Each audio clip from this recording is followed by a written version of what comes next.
know the pretty dress and the pretty shoes may confuse you because I am a gladiator. I like to fight.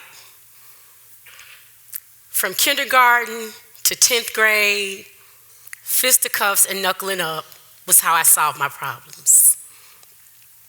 Because I grew up in 38126, the poorest zip code in the city of Memphis. And I'm one of the 23% of kids who grow up in poverty, who escape.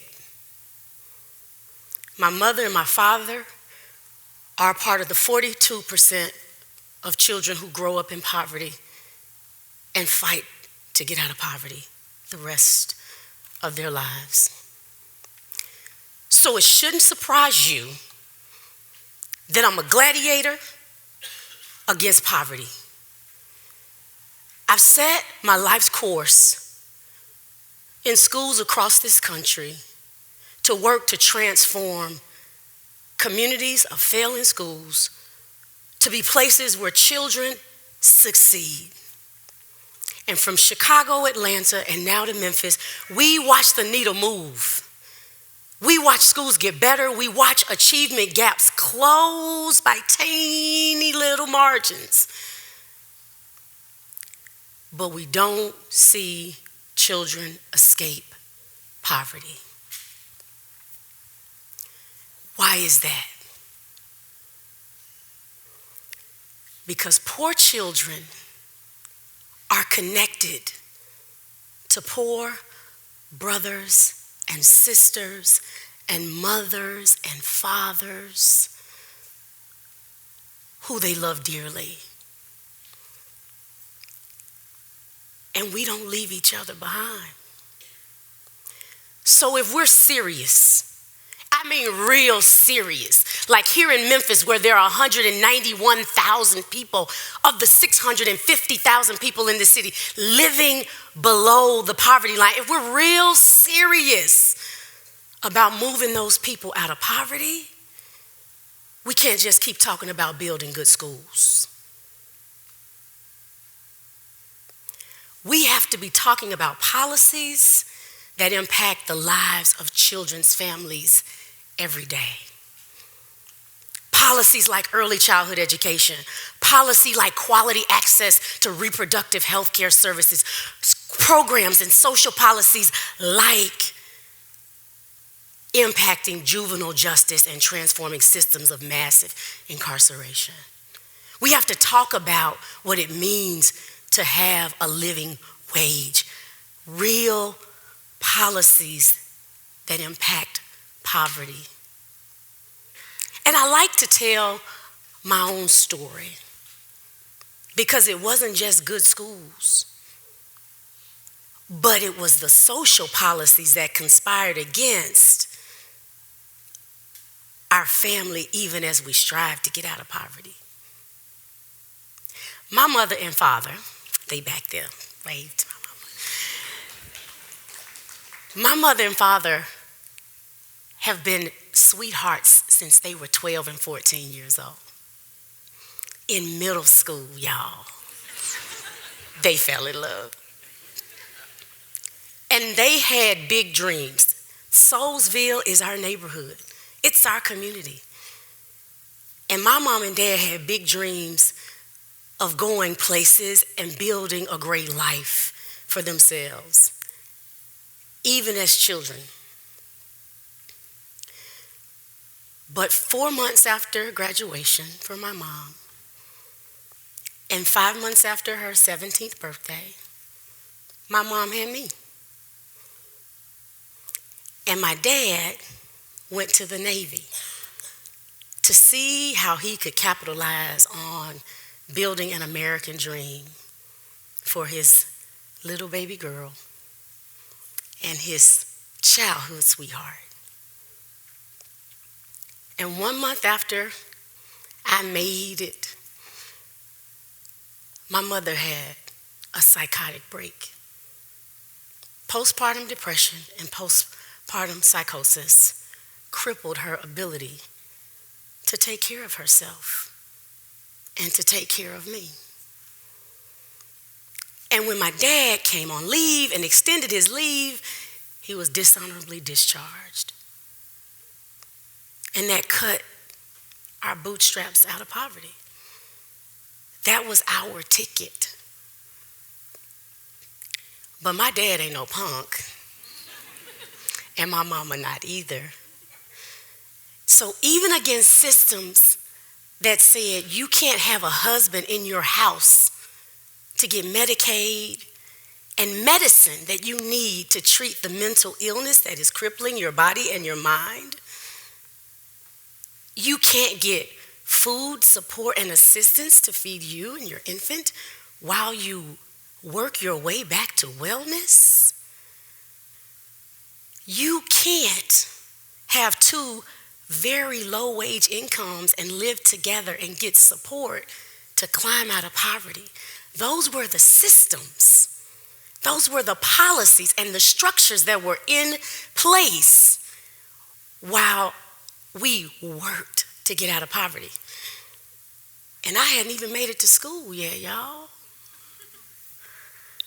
And so, on the way to school, the struggle got even harder because I was a pretty bright child.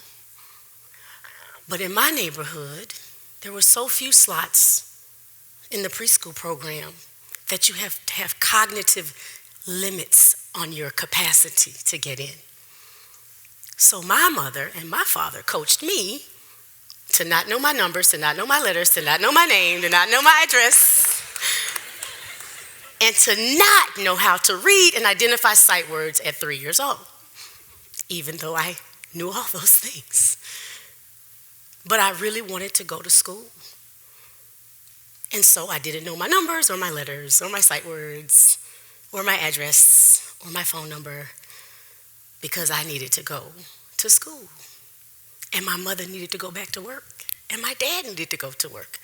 And so when we talk about being serious about giving children opportunities, we can't deny that the opportunities that we need to give children are connected to opportunities that we need to give to their families, to the people who feed them and clothe them, and who send them out to school every morning. And fast forward that I went to school in the bottom 5% of schools in the poorest zip codes in the city of Memphis. We were funded based on our property taxes at my very underachieving elementary, middle, and high school. And so when we say we will make schools great to give children access, and we base the formulas by which we fund those schools to give kids opportunities on property taxes in the poorest zip code in the city of Memphis, there were no homeowners in our community to provide the kinds of opportunities. And it wasn't until I had an opportunity to go to a school across town where parents stood in lines for 3 days and slept in tents and camped out and completed applications for a seat in those schools that I got a different shot. And even after I got a different shot and a better education and a better set of opportunities, yet another system, an oppressive system of criminal justice, came into our life and our reality when my mother was incarcerated, just for being in a place where there was drug activity. And once again, my father and me had to figure out how to make it on broken pieces because of a system and a set of policies that worked against our family moving out of poverty. And so when we talk again about children and why they don't get out of poverty even when they get a good education, because I got a good education. In fact, I remember that it was 8,395 days when I got out of poverty. I remember it was the first paycheck I got that was above the poverty level. It took me that many days. In fact, that was 23 years of my life to get out of poverty. Education is the long game. And I just think if we had policies that had enabled my father to stay in the military and support my mother through her illness at the same time, or that if we had social systems that allowed for my mother and my father to stay together and work through their poverty with the support of social systems, that we could have got out of poverty a lot sooner than 8,395 days. And in fact, I got out of poverty 8,395 days.